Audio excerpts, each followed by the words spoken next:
ஹரே கிருஷ்ணா. நம்ம வருஷப்படி பகவத்கீதை ஸ்லோகம் பார்த்து வரோம். இன்றைக்கி பார்த்தீங்கன்னா பகவத்கீதை அத்தியாயம் 2 ஸ்லோகம் 13 காண இருக்கிறோம்.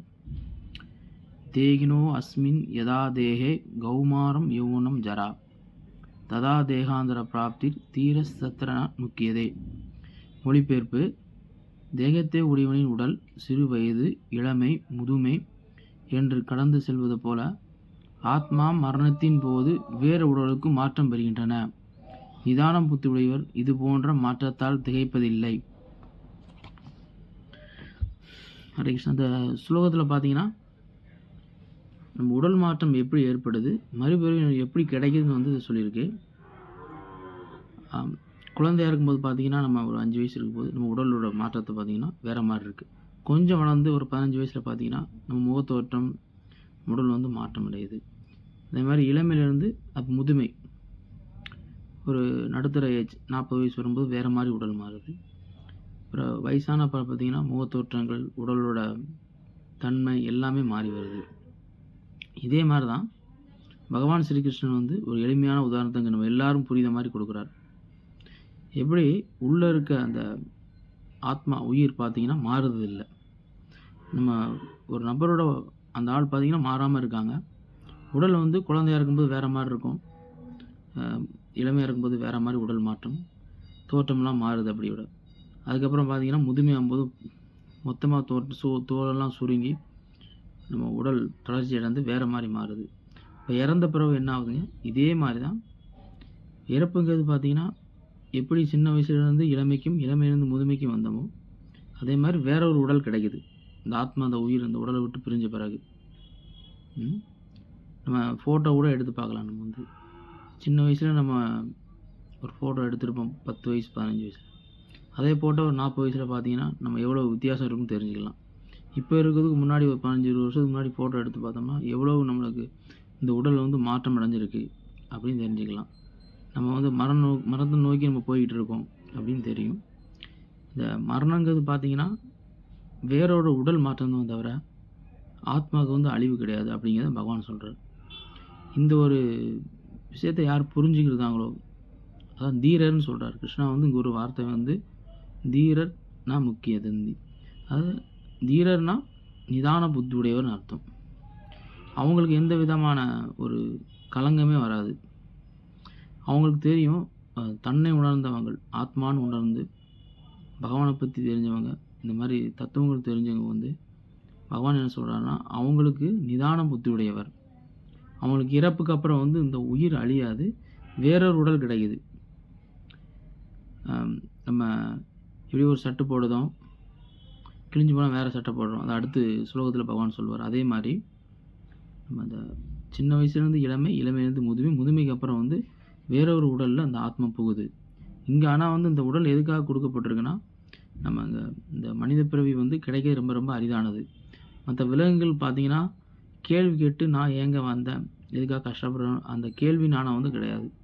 அதுக்கெல்லாம் சாப்பிட தெரியும், தூங்க தெரியும், தன்னை பாதுகாத்துற சொல்லி இனப்பெருக்க இது மட்டும்தான். ஆனால் கேள்வி கேட்டு இந்த நம்ம அறிவை பயன்படுத்தி நம்ம ஏன் இந்த உடலில் வந்தோம், இந்த மனித உடல் எதுக்காக கொடுக்கப்பட்டது, இந்த பிறப்போட காரணம் என்னன்னு தெரியுதுக்காக இந்த பிறவி கொடுக்கப்பட்டிருக்குன்னு தெரிஞ்சுக்கலாம். ஆனால் மற்ற விலங்குகளுக்கும் மற்ற பறவைகளுக்கும் வந்து தெரிஞ்சுக்க முடியாத மாதிரி அந்த உடல் வந்து கொடுக்கப்படுது. நம்ம தன்னை உணர்றதுக்காக அந்த உடல் கொடுக்கப்பட்டிருக்கு. இது யார் தெரிஞ்சுக்கிறதாங்களோ அவங்களுக்கு குழப்பம் ஏற்படாது.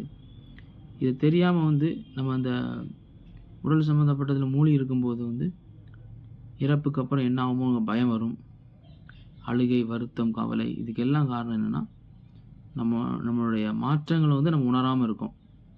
உடல் மாற்றத்தை வந்து நம்ம உணரும் போதும் உள்ளே இருக்க அந்த நபர் நம்ம வந்து நிரந்தரமாக இருக்க போகிறோம் யார் ஒருத்தவங்க தெரிஞ்சுக்கிட்டாங்களோ, தெரிஞ்சுக்கிறது ஒரு விஷயம் பகவத்கீதை மூலமாகவும் நம்ம பகவான் சொன்ன விஷயம் மூலமாக அது ஒரு நம்மளுக்கு ஒரு ஆறுதலாக இருக்கும். நம்மளுக்கு ஒரு பகவான் சொன்னதுனால அந்த விஷயத்தில் நம்ம திரும்ப திரும்ப ஞாபகப்படுத்தினால நம்மளுக்கு அந்த கவலையிலேருந்து தற்காலிகமாக வெளியே வரலாம். ஆனால் அது உணரும் போது நம்மளுக்கு அப்போ புரியும். அப்போ என்ன ஆகும்னா நிதானமாக மனம் வந்து சஞ்சல் இல்லாமல் இருக்கும். அது வரைக்கும் நம்ம என்ன ஆகும், வயசானால் நம்மளுக்கு உடம்பு சரியில்லாமல் யார் பார்ப்பாங்க அப்படின்னு கவலை வரும். அப்புறம் வந்து வயசான பிறகு பார்த்திங்கன்னா கண் பார்வை, நம்மளோட புலன்கள்லாம் தளர்ந்து போகும். கேட்கக்கூடிய திறனாக இருக்கட்டும், நடக்கக்கூடிய நம்மளோட சக்தியாக இருக்கட்டும் எல்லாம் குறையும். அப்போது நம்மளுக்கு வந்து கவலை, துக்கம் இதெல்லாம் தானாகவே வரும். இப்போ இதெல்லாம் வராமல் இருக்கணும் அப்படின்னா கிருஷ்ணா சொல்கிறார், நிதான புத்தி உடையவர், தீரன்னு சொல்கிறார். நம்ம தீரராக இருக்கணும்னா நம்ம என்ன பண்ணணும்? இந்த உடல் மாற்றம் வந்து எப்போதும் நிகழும். இதுக்காக நம்ம வருந்தாமல் உள்ளே இருக்க ஆத்மாவை பற்றி தெரிஞ்சுக்கிறதுக்கும், அந்த ஆத்மாவுக்கும் பரமாத்மாவுக்கும் உள்ள தொடர்பை தெரிஞ்சுக்கிறது தான் இந்த மனித உடல் கொடுக்கப்பட்டிருக்குன்னு யார் தெரிஞ்சுக்கிறதாங்களோ அவங்க எதுக்காக வருந்த மாட்டாங்க, அவங்க வந்து புலம்ப மாட்டாங்கன்னு பகவான் வந்து இங்கே தெளிவாக வந்து சொல்கிறார். இதுக்காக தான் அந்த மனித பிறவி கொடுக்கப்பட்டிருக்க தவிர நம்ம இந்த உடல் சம்மந்தப்பட்டதை வச்சுக்கிட்டு இங்கே நம்ம வந்து ஒரு குறிப்பிட்ட காலம் 60-70 வருஷம் வாழணும். இதுக்காக நம்ம சண்டை சச்சரவு, குழப்பம், நம்மளுக்குள்ள போட்டி, பொறாமை, இந்த மாதிரி இதெல்லாம் வந்து நம்ம பெருசாக வந்து தன்னை பிரதானமாக நினைக்க மாட்டோம். யார் ஒருத்தங்க தன்னை வந்து ரொம்ப முக்கியமானவர், தன் பிரதானம்னு நினைக்கிறாங்களோ அவங்க வந்து இங்கே வந்து பல அவமானங்களை தாங்க முடியாது, அப்புறம் குழப்பத்துக்கு உள்ளாவாங்க. இங்கே வந்து நம்ம தத்துவத்தை புரிஞ்சுக்கணும். பகவான் சொல்லக்கூடிய தத்துவம் நம்ம இங்கே ஒன்றுமே இல்லாத இந்த உலகத்தில் நம்ம ஒரு சின்ன ஒரு புள்ளி கூட கிடையாது ஒருத்தம் அப்படின்னு யார் உணர்கிறாங்களோ, ஆத்ம உணர்வை யார் பெறுறாங்களோ அவங்களுக்கு வந்து ஒரு தெளிவான ஒரு மனநிலை கிடைக்கும். எப்படின்னாங்க, ஒரு தண்ணீர் இருக்குன்னு வச்சுக்கோங்க, அது வந்து கலங்கி போயிருக்குன்னா நம்ம வந்து ஃபில்டர் பண்ணணும். நம்ம வடிகட்டும் போது தூய்மையான தண்ணி கிடைக்கும், அதை நம்ம வந்து பயன்படுத்தலாம். அதே மாதிரி நம்ம உணர்வுகளெல்லாம் இப்போ கலங்கப்பட்டிருக்கு. நம்ம பார்க்கக்கூடிய விஷயங்களாக இருக்கட்டும், கேட்கக்கூடியதாக இருக்கட்டும், சுற்றி நடக்கக்கூடிய விஷயங்கள் வந்து நம்ம அதனால் பாதிக்கப்பட்டிருக்கும். அதிலேருந்து இந்த பாதிக்கப்பட்ட விஷயத்துலேருந்து எப்போ விடுபட்டு அந்த ஃபில்டர் பண்ண தண்ணி மாதிரி நம்ம மனசு எப்போ தெளிவாகுதோ அப்போ வந்து நம்மளுக்கு மனசஞ்சலம் இல்லாமல் பகவான் சொன்ன விஷயம் சரி, இந்த உலக விஷயங்களாக பாதிக்கப்படாமல் நம்ம வந்து ஒரு நிதான புத்தியுடைய தீரர் ஆகலாம். அதுக்கு பகவான் சொன்ன விஷயம், இந்த உடலை வந்து ஒரு நாள் இங்கே ஒரு நாள் விட்டுட்டு வேறொரு உடலுக்கு இந்த ஆத்மா போகுது, நான் நிரந்தரமானவன் அப்படின்னு பகவான் தெரிஞ்சுக்கணும். அதுக்காக தான் ஸ்லோகத்தில் வந்து பகவான் வந்து இந்த ஒரு உதாரணத்தை கொடுக்குறார். சின்ன வயசுலேருந்து இளமையிலிருந்து முதுமை, அதே மாதிரி மரணத்தின் போது உயிர் ஆத்மா வந்து வேறு உடலுக்கு செல்கிறது.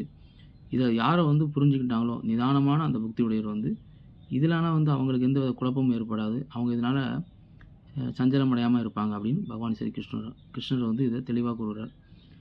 அதனால் ஆத்ம தத்துவத்தை தெரிஞ்சுக்கணும் அப்படிங்கிறது தான் அந்த 2வது அத்தியாயம் முழுதுமே பகவான் வந்து சொல்கிறார். ஆத்மா நிலையை உணரணும், பரமாத்மானா யார், அவருக்கும் நமக்கும் தொடர்பை தெரிஞ்சுக்கணும் அப்படிங்கிறதுக்காக தான் பகவான் ஒவ்வொரு ஸ்லோகத்திலையும் இந்த உடல் வந்து தற்காலிகமானதும் ஆத்மா நிரந்தரமானதை வந்து நம்ம வரிசைக்காக ஒவ்வொரு ஸ்லோகத்தை சொல்லிட்டு வரார். நாளைக்கு வந்து நம்ம வேற ஒரு ஸ்லோகத்தை நம்ம பார்க்கலாம். ஹரே கிருஷ்ணா.